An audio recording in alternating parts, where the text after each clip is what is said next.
आप सभी देशवासियों को मैं सादर प्रणाम करता हूं। मेरे भाइयों बहनों, कल हमारे अवध केसरी सेना के प्रदेश अध्यक्ष छोटे भाई नील ठाकुर की स्थिति बहुत ज़्यादा बिगड़ गई थी। पूरी डॉक्टर की टीम जो पीजीआई में देख रेख कर रही है, लगातार जो है नज़र बनाए हुए हैं। और कल इन्फेक्शन पेट में फैलने की वजह से बहुत दिक्कत हो रही थी। डॉक्टर ने भी जो है बहुत ही निराशाजनक जो है जवाब दिया।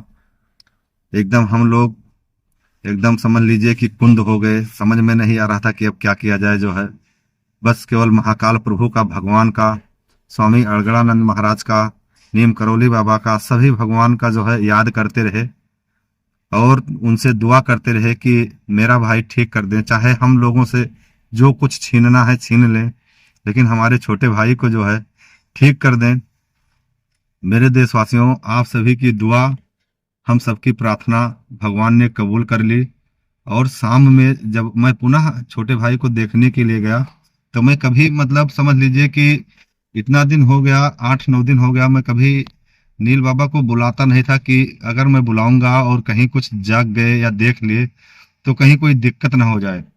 लेकिन जब कल डॉक्टर ने कुछ ठीक जवाब नहीं दिया तो मैंने जो है एकदम बोला कि अब मैं नील बाबा को बुलाऊंगा। मैं बोला, नील, नील। तो ऐसे ऐसे आंख देखे, जो है ऐसे देखे आंख मुझको जो है। और इसके बाद में हाथ पैर भी हिलाए और बहुत मतलब समझ लीजिए अच्छा लगा। मैं भगवान का बहुत धन्यवाद अर्पित किया। आप सभी लोग जो लगातार दुआ कर रहे हैं, लगातार प्रार्थना कर रहे हैं, आशीर्वाद दे रहे हैं, आप सभी के आशीर्वाद और दुआओं का फल था कि शाम में बहुत ही मतलब समझ लीजिए कि अच्छा मुझे फील हुआ। और फिर मैं जो है, जो अमित सिंह डॉक्टर साहब की देख रेख में यहाँ पे जांच और दवाई चल रही है, उनसे नीचे की जो मैम थी, मैं उनसे बात किया तो मैम ने कहा कि घबराओ मत जो है, और ईश्वर पर भरोसा रखो और सब कुछ ठीक ठाक हो जाएगा।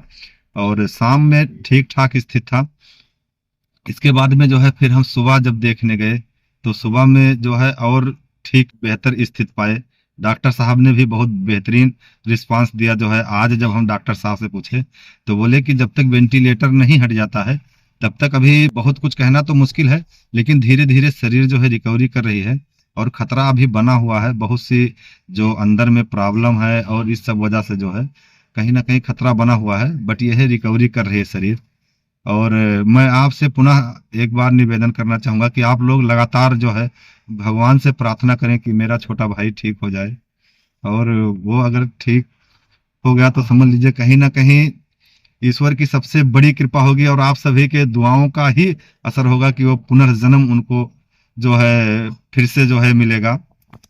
और ये समझ लीजिए कि मेरी सबसे बड़ी ताकत थी। मैं अगर जो भी आज जो भी कुछ किया हूँ, चाहे जितना भी आंदोलन है, चाहे जो भी लड़ाई में लड़ा हूँ, मैं अपने छोटे भाई नील ठाकुर की वजह से ही उस लड़ाई में और उस युद्ध में मैं जो है विजयी हुआ हूँ। और वो समझ लीजिए कि बहुत से रोल में वो मैं मेरे साथ वो बहुत से रोल में जो है रहते थे। ये नहीं कि केवल दोस्त भाई, कभी बाप का रोल भी निभाते थे। कई भूमिकाओं में जो है मेरे साथ लगातार जो है उनका योगदान रहा है। और मैं जो है लगातार देख रहा था कि जिस तरीके से जूझ रहे हैं। राघवेंद्र भाई बोले कि ऐसा है कि एक दिन हम लोग बैठे, राघवेंद्र भाई बोले कि जो है मौत और नील के जो बीच ना ये द्वंद्व चल रहा है। और मौत नील के पास आती है ना, लेकिन नील का जो कवच है, नील के कवच को मौत भेद नहीं पाती है और मौत फिर वापस लौट आती है। मैं ऐसा महसूस किया हूँ।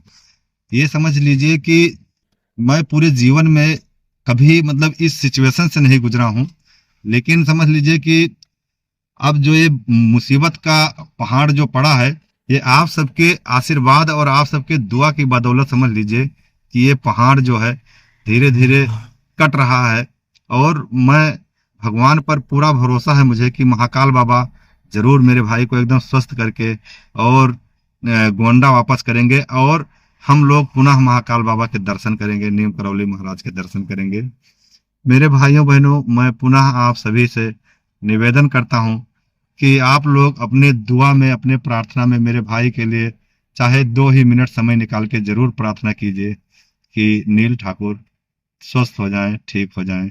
बस मेरा भाई ठीक हो गया तो मैं समझ लूँ दुनिया जीत लिया। मैं दुनिया जीत लिया, मुझे और कुछ नहीं चाहिए। बस मेरा भाई केवल ठीक हो जाए, बस। बहुत बहुत धन्यवाद। और अब स्थिति ठीक है। ये अभी करीब 3 बजे की अपडेट, जो अभी मैं वीडियो बना रहा हूँ, लगभग 3 बज रहा है दोपहर में। और आप लोग दुआ कीजिए, बाकी जैसा कुछ होगा आपको जरूर सूचित करेंगे। अच्छी खुशखबरी होगी वो भी बताएंगे। बस आप लोग अपना आशीर्वाद प्यार ऐसे ही बनाए रखें। बहुत बहुत धन्यवाद। आप सभी को सादर प्रणाम।